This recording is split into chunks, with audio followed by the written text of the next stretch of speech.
Gina. Ma'am, kumusta na nako ang kuan no, ang ato ang organic agriculture dinhi, kumusta pa ang ato ang mga farms dinhi na nabay daghan na bataog kining mga PGS certified? Ang ato ang PGS certified farms, nanatay 7 ka mga farms, no? Kay kining PGS certification is intended only for small farmers. So natay 7, no, kana nga 7 ang certified farm, PGS certified farm, situated na sa Suwawa, sa Tamugan, sa Baguio District, sa Gumalang, sa Ula, naata sa Catalunan Grande, naata sa Takunan, Los Amigos. So, sila sir, crop production and also animal production. So, the rest sa mga scope, wala pa tayo certified, PGS certified nga farm. So, ang uban na mga organic certified farms na to, they are a third party, especially those farms nga nag-export og mga exportable products like sa Sibulan, they are exporting banana in Japan. So their organic certifying body is Japan Agricultural Standard, the EcoCert, and also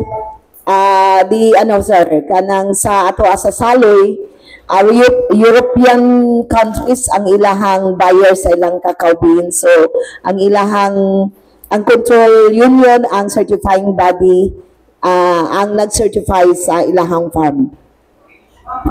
I think last April man no natay first certifying body diri sa Davao, kining Davao Organic Farmers and Advocates Association, kaning DUFA.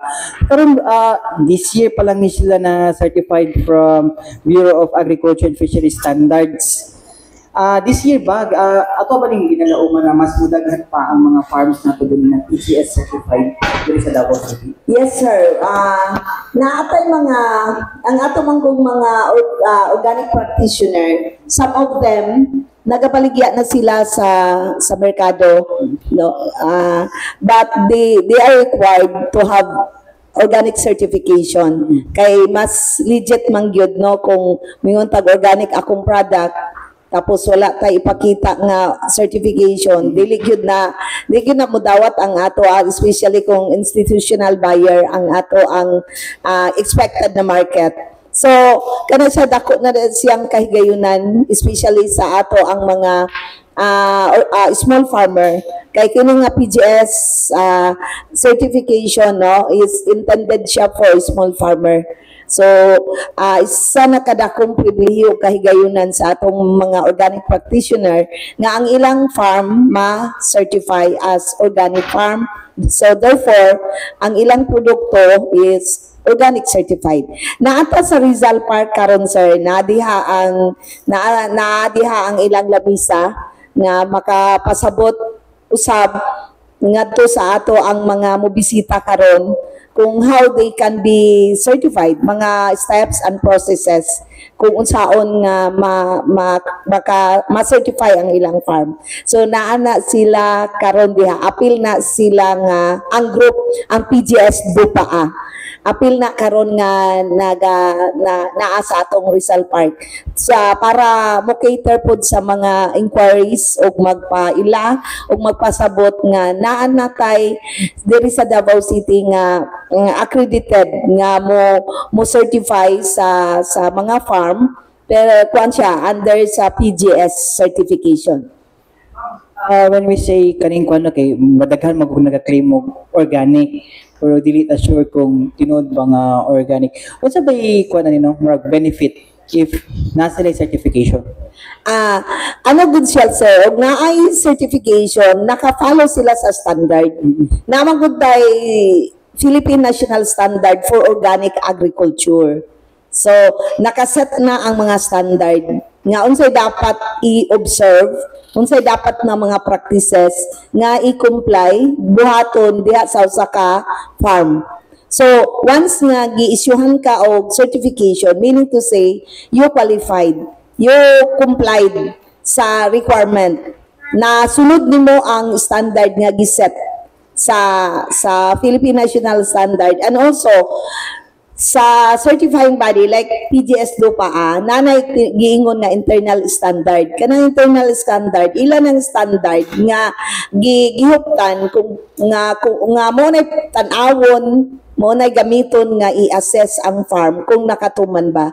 Kanang internal standard, dili ko na siya pwedeng muubos sa standard sa PNS.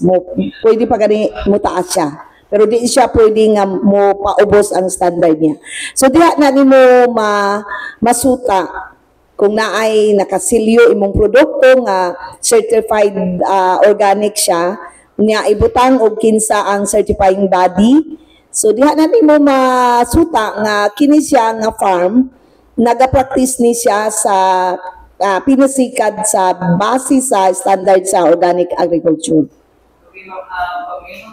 Organic, appealing kina siya especially sa mga health conscious kay lagi no lagan kayo na yung mga survey na ang kwan daw age daw kuno of mortality is nagkabata, no. Pero sa pagi kwan ma'am, no, o sa para sa for kagro, unsa ba ang benefit yun pag ang tao mo consume og organic food?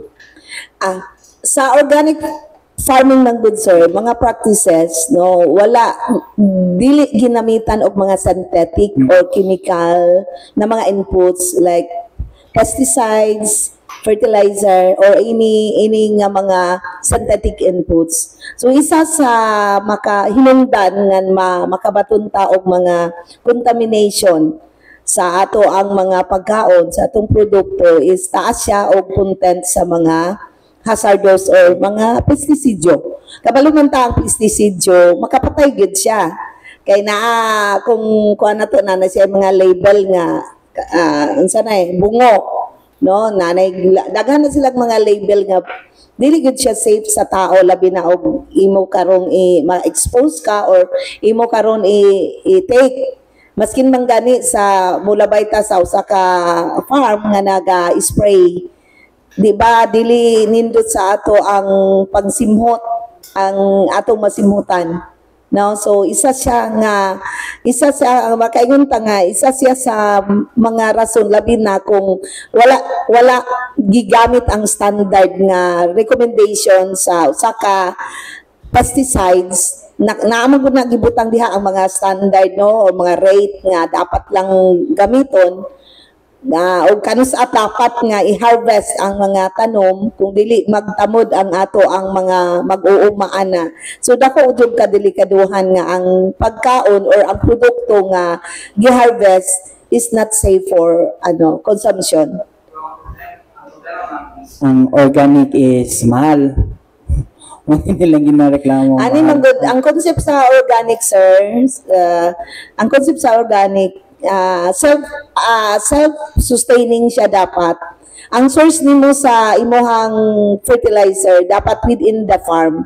That is why gi-encourage organic practice. Ang diversification, dapat naa kay animals, then diversified ang imuhang mga tanom. Kay out of the plants you are planting, pwede na nimo maging source sa imuhang organic fertilizer. Kung naa kay mga animal, no, naa kay mga hayop, pwede na nimo gamiton siya as source sa imong fertilizer. So, mo gyud siya dapat ang imong uma kung mo practice kag organic na ay crop diversification, na kay animal, na kay poultry, kay kana nga ilahang mga waste mo na gamiton nimo as organic fertilizer.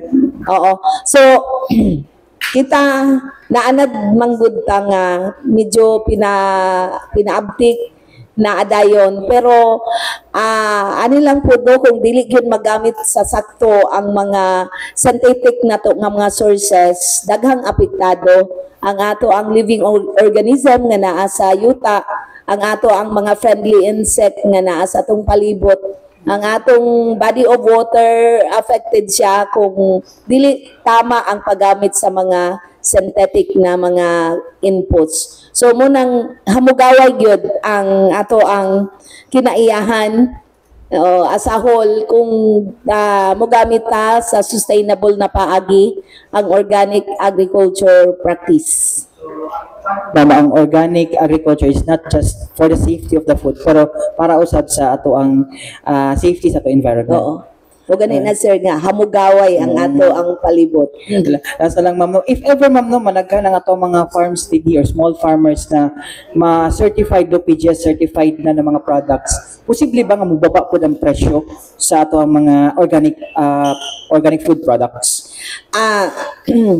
Sa economic sir, kung daghan ang supply, so ano gyud mo baba ang presyo, no? Pero hopefully nga mudaghan gyud ang ato ang produkto sa organic kay aron ang ato ang young generation makakaon niini kay usahay mingon ta kanang health conscious ta, vegetable atong ginakaon pero di po ta kayo sure nga kana nga vegetable properly kuan siya pa kana bagingon safety siya nga kaunon no munang ano gyud sa tamukaon ato yung hugasan pag-ayo ang ato ang mga gulay kay aron kung naa may contamination sa gawas ano na siya malimpyo daan sa tamo mukaon.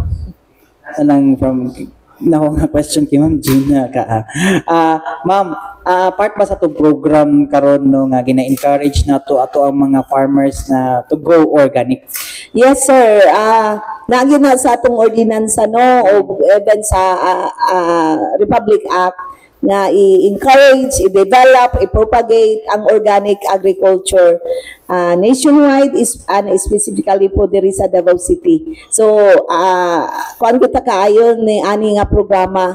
That is why naga-conduct ta og Organic Month celebration. Kay aron sorry. Organic Month celebration nag-up naman ko eh. Kay para ano na to ang awareness sa katawhan nga sa mga farmer at the same time para sa mga public na to nga i-patronize nila ang mga pagkaon sa produkto nga organically grown. Okay, thank you ma'am.